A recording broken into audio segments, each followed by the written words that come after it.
well, I'm here to help. I'm saying, I understand you want to help, and that's fine, but at a certain point, he has to try himself. And the thing what he does, when he does it real good, but he waits to the last minute. I said, you can't wait to the last minute at everything you do, because you're pretty smart. She will admit herself, she was a straight A student. She got things. Some people can get things at the last. I was like, but you can't do that all the time. And so I said, look, okay, you going to college. So we went to the pre-college this year. He called and then I was like, I'm not writing. Don't ask me to write no papers. So I'm not staying. I'm going to work tomorrow morning. He's like, well, he can call. I was like, yeah, I don't mind calling. We can ask for help. Certain questions. I'm like, well, did you do what you're supposed to do in your downtime? That's why I'm talking about time management. Yeah, you might want to go play basketball, this and that, but if you got homework to do, you need to go ahead and get that done. Don't call me at 12 o'clock because I'm trying to lay down myself. Well, his training right now is, I can just stay up Wednesday night and get it. Well, see, exactly. And get what I want done. Right, and see, yeah. and in her defense, yeah, she has a lot on it because she needs to give more time to the youngest one. The middle one, Kendall, the thing about her, she doesn't want anybody else. She'll get it done. And then she got free time because she gets her done. And that's another thing. You have to kind of gauge your children as to what one needs. One person may need more attention, one person may need less. But yeah, as far as him, then like you said, you keep doing it. Here you go, 21. Hey, I need some rent money. You know what I'm saying? Well, he's hungry. I'm hungry too. You know what I'm saying? I worked out there. That's why they put you on suspension because you didn't have your project done. Exactly. See, and like I said, we definitely we got a team, going forward. But sometimes, like now, okay, they do homeschool 24/7. Okay, we ride in the car. Oh, let's listen to John Adams. I don't want to listen to John Adams. I want to listen to some music. I want to do some, for somebody in the back to do that reading assignment during the day. You coming to church, you're doing what you listen, and like I said, she's on it. I'm like, but she's doing it like now. They at home now. They doing work. She got assignment. When I get back, y'all don't have me reading this and that. So. At a certain point, like you said, especially him, we gotta, like you said, let him. No, it's adding the educational piece and the value of it is already there. Right. But adding the character piece is what's going to help. So it can't be at the expense of the character piece. That has to be just as valuable. Like you have some kids are athletes. A lot of times it's at the expense of the education piece. Right. You know what I'm saying? So, because they figure, I'm good, I'm going pro, what I care about the education, but you can't even read your contract. So it's the same thing. You can be educated, but if you don't have the character piece, it's going, like for me, in the early stages, I didn't have the character piece. I just had great recall. I would wait till the last minute because I didn't have to study. Okay, but how does that play out when you go?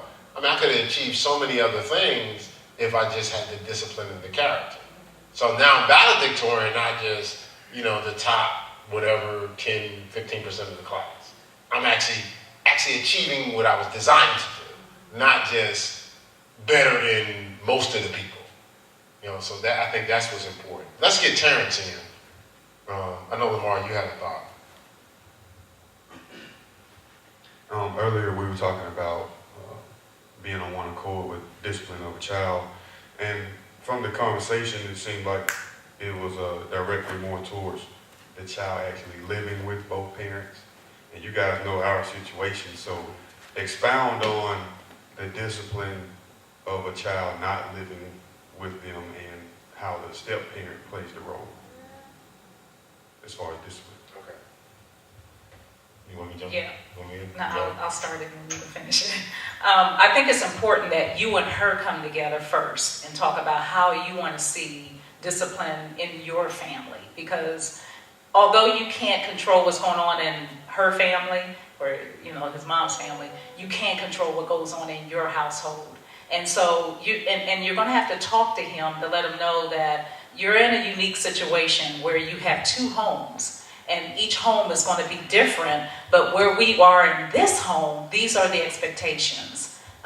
you got to be in agreement with whatever those things are. Talk it through. Talk about consequences. Talk about how to discipline. Will she discipline? Will she not? Sometimes it's very sticky when you have we'll call it for the sake of discussion here, a step parent being physical with the child because maybe mom, the real mom, doesn't want the other woman to touch her baby. You know what I mean? So if you have a situation where the three of y'all can talk, that's good. Because if y'all could get on the same page, then the baby's getting a consistency. Because one thing about children, they need consistency. So, but if that's not possible, where the woman's not, she's like, okay, don't touch my baby, leave my baby alone. Then you don't have to work around that, but you guys work around it together. I mean, and there may be some things that she can do, because what you don't want to see happen is where the child only respects you. He's got to respect her too. And so you can creatively find a way to make that happen just by giving her a voice and maybe talking it through, like what she could do. Give her some advice on how she can handle them, because your son maybe did more than she does. So, and then she may pray about it, and the Holy Ghost will give her some wisdom on how to deal with them. But I think talking it through first, seeing if the three of y'all can get together to see, how you're going to navigate in this situation, and then talking to him and letting him know, okay, these are the expectations in our household, and this is what we need to do as a family. You have to take the lead in this, because he's got to hear from your mouth that you're putting her in a place of authority. He's got to know that, because if he doesn't, he will walk all over her. And you'll be like, what's the problem? I mean, he's only 7. You'll be like, and then she'll be like, but you don't understand. When you're turning around, he's blinding his eyes, or he's rolling his eyes back. You know what I'm saying? And you'll be thinking, well, what's the problem? And there's all kinds of things going on between the two of them, especially when you're away. So you just want to make it healthy, talk about it, and come on, get an agreement, and then talk to him. And let them know what your expectations are, and then see if you can talk to the parent and let her, find out what is she doing at home, and incorporating the same types of things even in your home if it's healthy, and then that way he'll get hopefully the best of both worlds, and pray for him, seriously, because he is in a position where he can potentially be torn. I don't want to go over my new mother's house because, dad is not the same as he was before he met her, and I have more freedom at home. You know what I'm saying? So you just want to pray, just cover that whole thing with prayer, and God will give you the wisdom if you ask him on how to navigate in that situation. A lot of what we shared though about doing what's best for him is going to be important, because when you have a child visiting, the last thing you want to do is discipline when they visit. Because this is the only time you have with them, but you have to lay down your life for you love them. Like my grandchildren, I don't see them that often, so I ain't trying to discipline them, but there's times I can't even enjoy the weekend with them because I have to do what's best for them. So there will be some discipline this weekend, and I'll be sitting there like, y'all got to be kidding me. You gonna turn out now? Turn out when you go home. Let me enjoy the weekend with you. You know what I mean? Like, but sometimes your temptation is, well, I ain't seen them. I don't want to just. No, you're thinking about their life. And then, so now the tough part is, and then if it's me and my buddy against the world, and then she recognizes stuff that's not necessarily either displayed or recognized by you, you guys got to be in agreement no matter what. Because honestly, divide and conquer. Just like he's a child. Children divide and conquer no matter what. Looking for the path of least resistance. So like, I don't know what's wrong with that. That, you know how we roll? Natalie tripping. He doesn't roll like that. He doesn't seem like he rolls like that now. But and we're not believing he will. But we have to give you the best and the worst case scenarios in the situation. But what she said pretty much covers it. Should be fun. Should be fun. Lamar, did you have a thought? Yes. Okay, what I wanted to say was this, kind of like, well, anyway, we have 3 children. Okay. Daughter and 2 sons. So I noticed you stood up too. I saw that. Yes. Right. and we have three children. Now, before AJ left to move to Atlanta, we were gonna have a family meeting. And family meetings to him, he knew it was just gonna be bad, you know. So AJ runs out of the house. And I said, where are you going? She told me he think we're gonna get on him. And so I was like, no. So I go outside and I tell him, I'm so proud of you for everything that you accomplished. You look at the other men in your family and look what you accomplished. And we had a great conversation. He said, tell me about, he said, what you think the craziest things I done?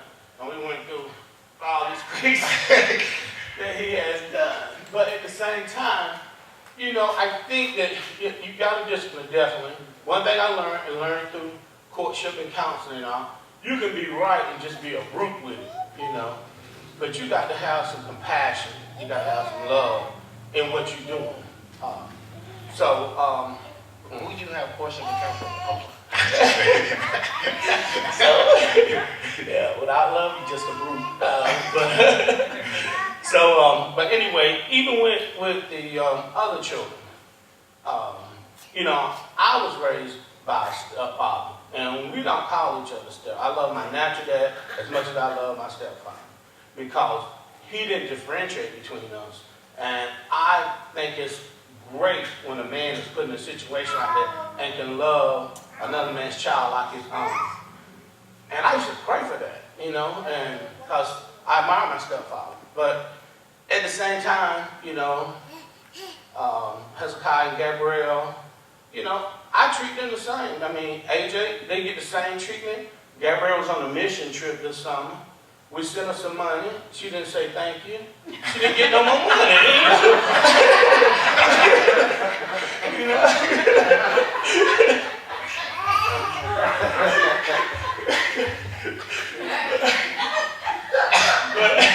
So what I'm saying, what you do across the board. And I think, she sees that. I don't treat AJ no different than I treat Gabrielle and Hezekiah. They all get the same treatment. And you spend so much time, he'll text my stuff, hey, what about this? And I let him know, you got to be a man. You got to stand under that pressure and go to God, not find the easy way out. So, you want to say something?